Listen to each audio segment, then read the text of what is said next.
See, example 25, Quality Plastic Limited. The name of the company is the Quality Plastic Limited. Invited, that means issued application for 50,000 equity share of ₹10 each. यहाँ rupees लिखना रह गया है at premium of ₹2 पर share. इसका मतलब आपको इस शेयर पे 10 + 2 टोटल ₹12 कॉल्ड अप करना है। Now payable ₹6 per share on application including premium. That means whatever you are paying premium, it is on the application. So out of this ₹6, ₹2 is a premium, so ₹4 is the capital. ₹2 premium का होगा और ₹4 capital का होगा।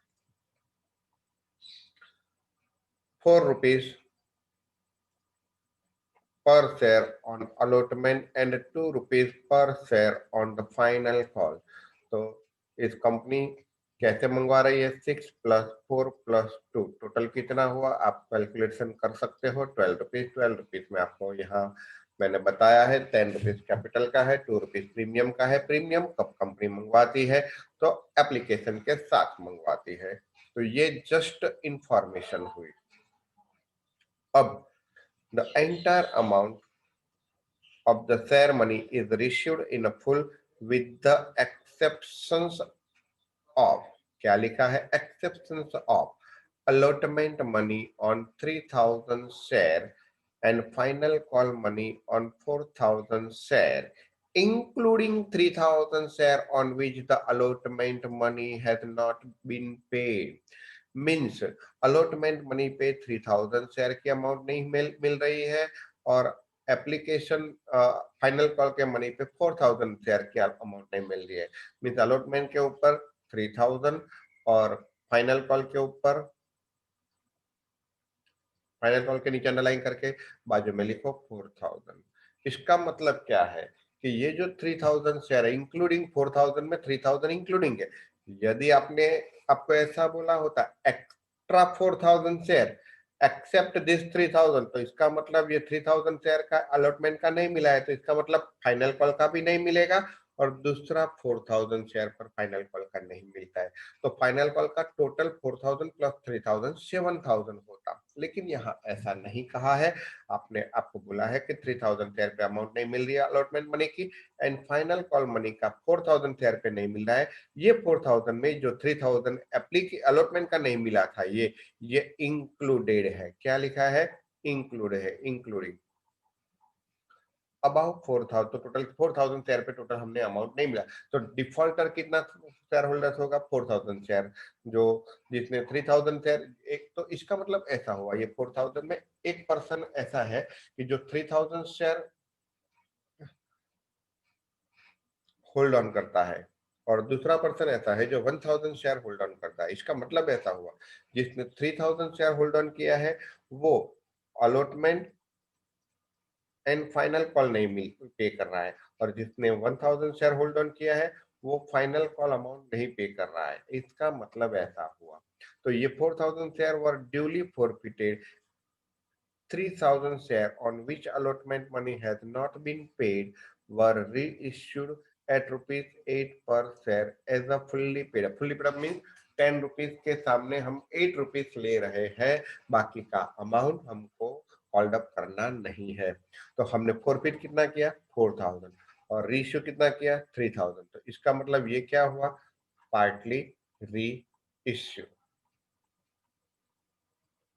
Company transferred unpaid money to the call-in arrears account, passed to journal entries for the above transaction. तो पहले जो 6 entry है वो तो कॉमन ही है, वो तो हम कॉमन ही लिखेंगे। तो पहले 6 एंट्री का क्या लिखेंगे? तो कितना अमाउंट मंगवा रहे हैं आपको यहाँ इंफॉर्मेशन दिया है।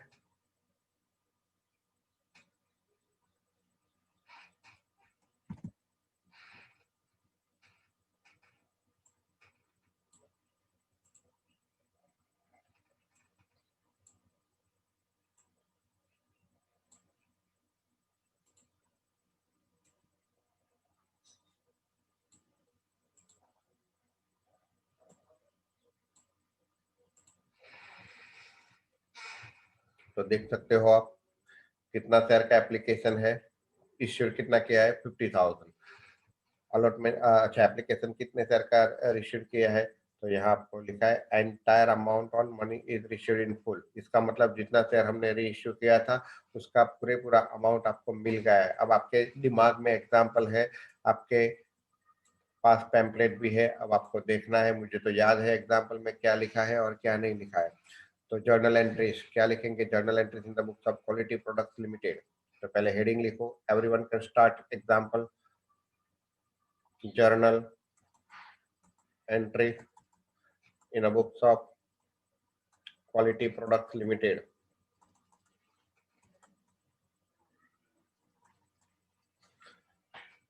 Date, particular, LF number, debit rupees,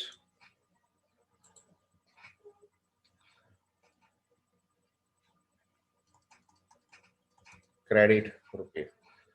पहली एंट्री कौन सी आएगी, 50,000 शेयर हम इश्यू कर रहे हैं, उसके पर 6 रुपीस मिल रहा है। तो बैंक अकाउंट डेबिट 50,000 शेयर पे 6 रुपीस के हिसाब से कितना मिलेगा हमको, 3 lakh. To equity share application account credit कितना आएगा, 3 लाख। नरेशन आपको आता है तो ये लिखाने की बताने की जरूरत नहीं है। दूसरी एंट्री मैं बोल जाता हूँ, बरोबर है। तो application money received on 50,000 share eight ₹6 पर शेयर। अब ये टेम्पररी अकाउंट है, ये क्लोज कर देंगे। आपको पता है 6 रुपीज में 2 रुपीज प्रीमियम इंक्लूडिंग है, तो ये क्लोज करेंगे तो ये डेबिट आएगा। Equity share application account debit, equity share application account debit.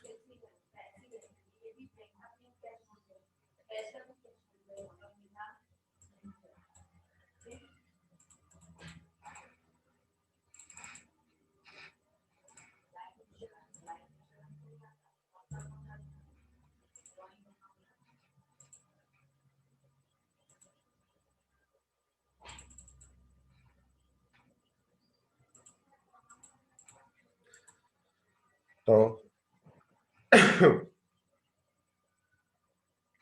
Equity share application में कितना आएगा, 3 लाख रुपीस आएगा।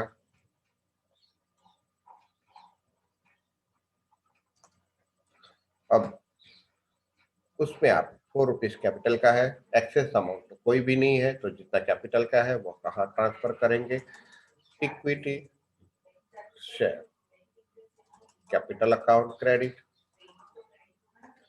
कितना अमाउंट आएगा, 50,000 पे 4 रुपीज के हिसाब से 5 4 2 20, 2 लाख। और 2 रुपीज के हिसाब से security premium 50,000 into 2 rupees security premium account. How much amount, 50,000 के हिसाब से 2 रुपीज 50 टू द 100, सो 1 लाख। तो ये पहली एंट्री।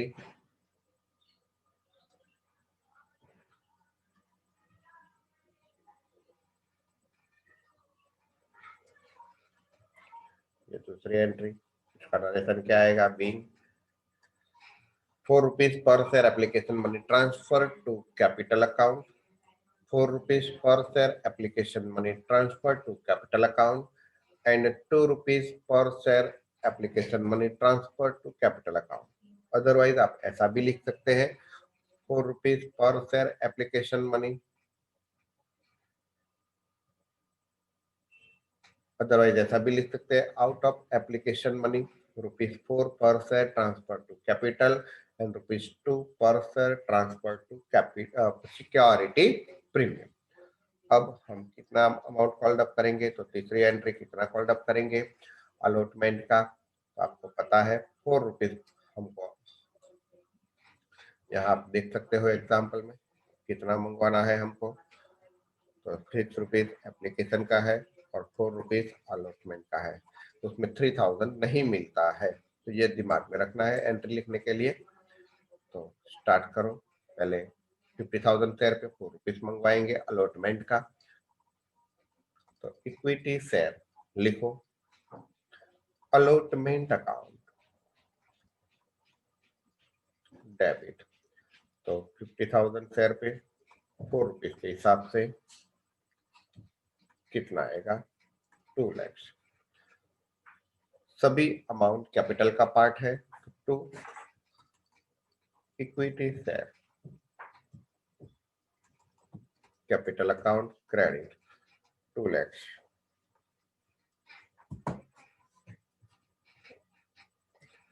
अब क्या लिखेंगे, being allotment money called up on 50,000 share. अब आपको समझ में आना चाहिए, मैंने अभी आपको समझाया 3000 शेयर पे अलॉटमेंट मनी अमाउंट नहीं मिलता है। तो bank account debit, call in जितना मिलता है उतना बैंक अकाउंट नहीं मिलता है, इतना call in arrears account debit. To, ये टेम्पररी अकाउंट था अलॉटमेंट का, तो कौन से खाते में ट्रांसफर करेंगे, to equity share allotment account credit.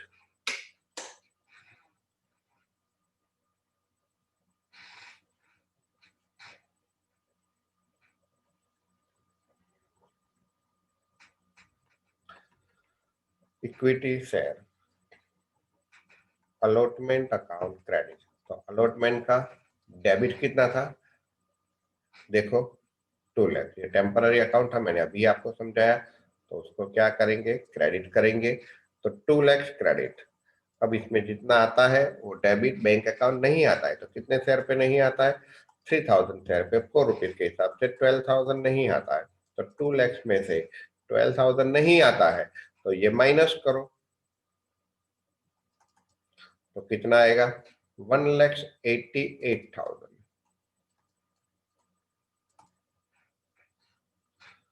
तो क्या नरेशन लिखेंगे, बीइंग,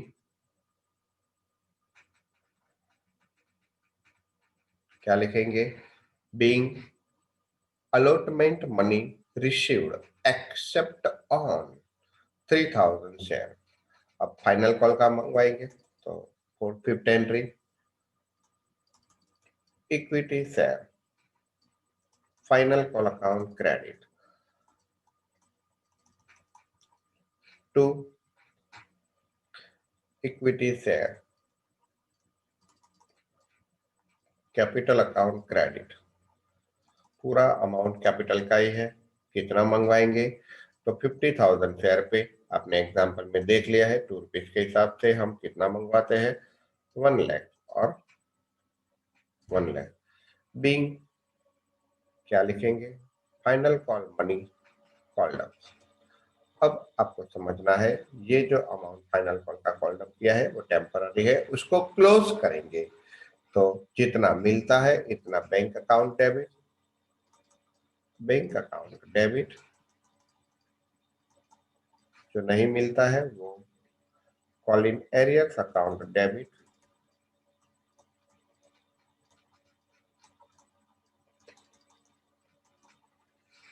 ये टेम्पररी अकाउंट है इक्विटी शेयर फाइनल कॉल, तो उसको क्रेडिट कर देंगे। To equity share final call account credit, कितना अमाउंट, 1 लाख। अब इसमें से आपको कितने शेयर पे अमाउंट नहीं मिलती है, टोटल 4,000 शेयर पे अमाउंट नहीं मिलती है। तो 4,000 के शेयर पर 2 रुपीज के हिसाब से आपको कितना नहीं मिलता है, 8,000 नहीं मिलता है। तो 1 लाख में से 8,000 माइनस करो तो कितना आएगा, 92,000। 92,000 ओके। बीइंग, अब उसकी नरेशन क्या लिखेंगे, तो being final call money received except on 4,000 share. अब आपको जो अमाउंट नहीं मिल रहा है उसका वर्किंग करना है, वो कैसे करेंगे। तो यहाँ देखो आपका दो प्रकार के शेयर हैं, एक 3000 शेयर है और दूसरा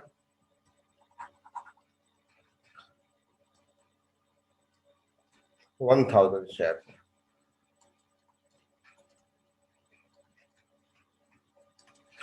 दोनों पे आपने देखा है कि फाइनल कॉल नहीं मिलता, इसका मतलब दोनों का पूरा अमाउंट कॉल्ड अप कितना किया, तो 10 + 2 12 रुपीज कॉल्ड अप किया है, तो total called up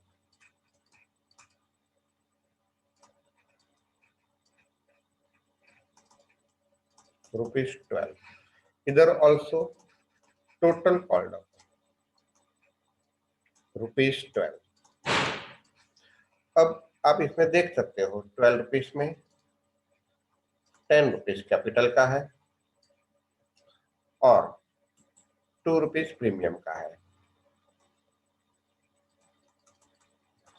10 rupees capital का है और प्रीमियम का 2 रुपीज है।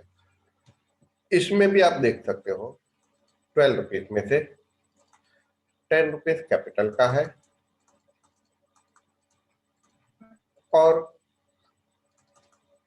प्रीमियम में 2 रुपीज। ये जो प्रीमियम वाला अमाउंट है वो एप्लीकेशन के साथ मंगवाया है। जब एप्लीकेशन के साथ जो भी अमाउंट मंगवाएंगे ना प्रीमियम का, तो एग्जाम्पल एकदम इजी हो जाएगा, क्योंकि उसने तो पेड ही किया होगा। तो ये अमाउंट पेड है, ये अमाउंट कैसा है, पेड है, ये अमाउंट पेड है। तो पेड है तो इसको इग्नोर करना है, इसको कंसिडर ही नहीं करना है। तो हमको कौन से कंसिडर करना है, ये 10 रुपीज वाला, ये 10 रुपीज में से कितना पेड किया है और कितना आउटस्टैंडिंग है। तो यहाँ आप समझ सकते हो कि इसने जो 3000 वाला है उसने कितना पेड किया है और कितना आउटस्टैंडिंग किया है, इसमें भी कितना पेड किया है और कितना आउटस्टैंडिंग किया है। तो आपको पता होना चाहिए कि 10 रुपीज में से 4 रुपीज और 6 रुपीज जो अलॉटमेंट के साथ मंगवाया था उसमें से कैपिटल का 4 रुपीज था, तो उसने कैपिटल की एप्लीकेशन की अमाउंट ही पेड की है। अलॉटमेंट का 4 रुपीज और प्रीमियम और फाइनल कॉल का 2 रुपीज नहीं पेड किया है। तो फाइनल आउटस्टैंडिंग कितना है, 4 + 2 = कितना आउटस्टैंडिंग है, 6 रुपीज। तो इसका मतलब पेड कितना हुआ, तो 10 रुपीज में से 6 रुपीज आउटस्टैंडिंग, तो कितना पेड हुआ, 4 रुपीज। अच्छा, इसने कौन सा पेड नहीं किया है, तो 1000 शेयर वाले ने फाइनल कॉल का अमाउंट नहीं पेड किया है, क्योंकि फाइनल कॉल की टोटल 4000 शेयर पे अमाउंट नहीं मिल रही है। उसमें 3000 वो अलॉटमेंट वाला जिसने नहीं पे किया है वो फाइनल कॉल का भी नहीं पे कर रहा है। इसका मतलब जो 1000 शेयर वाला न्यू है उसने सिर्फ फाइनल कॉल का अमाउंट नहीं पे किया है। तो फाइनल कॉल का अमाउंट का कितना रुपीज है, 2 रुपीज। तो पेड कितना किया होगा, तो 10 में से पहले आउटस्टैंडिंग फाइंड आउट करना है, 10 में से 2 माइनस करो तो कितना पेड किया, 8 पेड किया।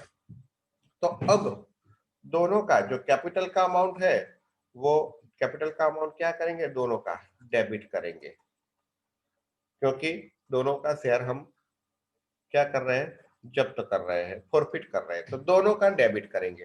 तो एंट्री कौन सी आएगी, कंटिन्यू एंट्री लिखनी है आपको, ये मेरा दूसरा पेज है, 7 नंबर की एंट्री आएगी। इक्विटी शेयर समझ लो, पहले हम प्रोफर्मा लिख देंगे, जो नहीं पे किया है वो शेयर हम जब्त कर रहे हैं और जो शेयर हम जब्त करेंगे उसका शेयर कैपिटल डेबिट करेंगे। तो equity share capital account debit.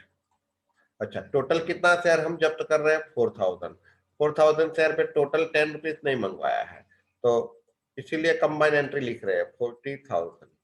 अब उसके ऊपर जितना पे किया है वो वापस नहीं देना है, तो टू शेयर फॉरफिटर अकाउंट। और जो नहीं पे किया है वो वापस नहीं देना है।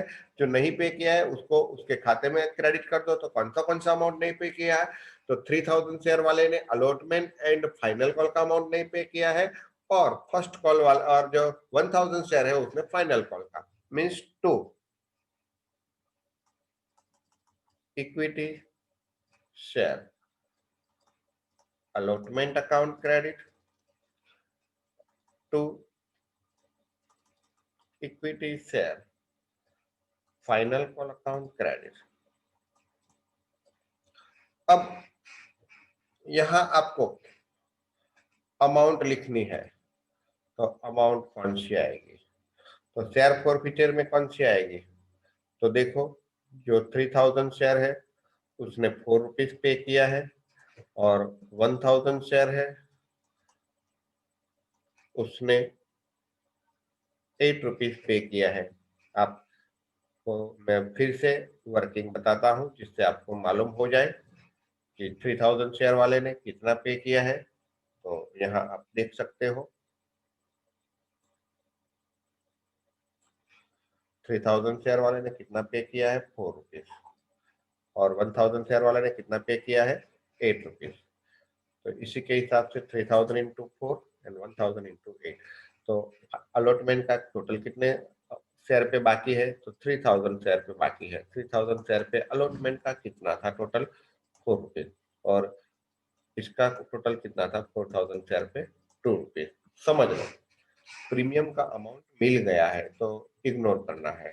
तो 3000 इंटू 4 12,000, 1000 इंटू 8 8000, 12,000 प्लस 8000, इसका टोटल कितना है? इसका मल्टीप्लिकेशन कितना है? 12,000, और इसका मल्टीप्लिकेशन कितना है? 8000। फिर 3000 इंटू 4 12,000 किसका नहीं मिल रहा है? अलॉटमेंट का, तो क्रेडिट अलॉटमेंट। और इसका 4000 इंटू 2 8000। तो आप देख सकते हो, इसका टोटल करो क्रेडिट का तो कितना आएगा? 40,000 आएगा। तो हमारी एंट्री तकरीबन सही है। तो कैसे एग्जाम्पल लिख सकते हैं वो आपको समझना है।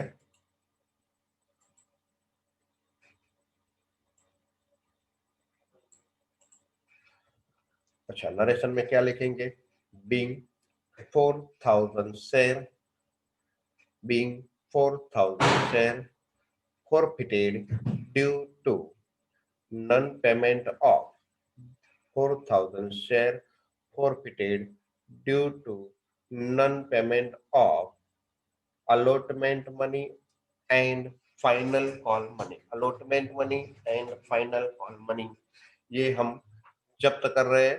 अब उसको रीइश्यू करेंगे, तो रीइश्यू कैसे करेंगे? तो आपको यहाँ लिखा है 8 रुपीज पर शेयर से रीइश्यू कर रहे हैं। आप देख सकते हो कितना शेयर रीइश्यू कर रहे हैं, 3000 शेयर रीइश्यू कर रहे हैं। कितने में रीइश्यू कर रहे हैं? 8 रुपीज शेयर, और वो भी फुल्ली पेड अप। ऐसा नहीं है कि बाकी का 2 रुपया मंगवाना है, फुल्ली पेड अप।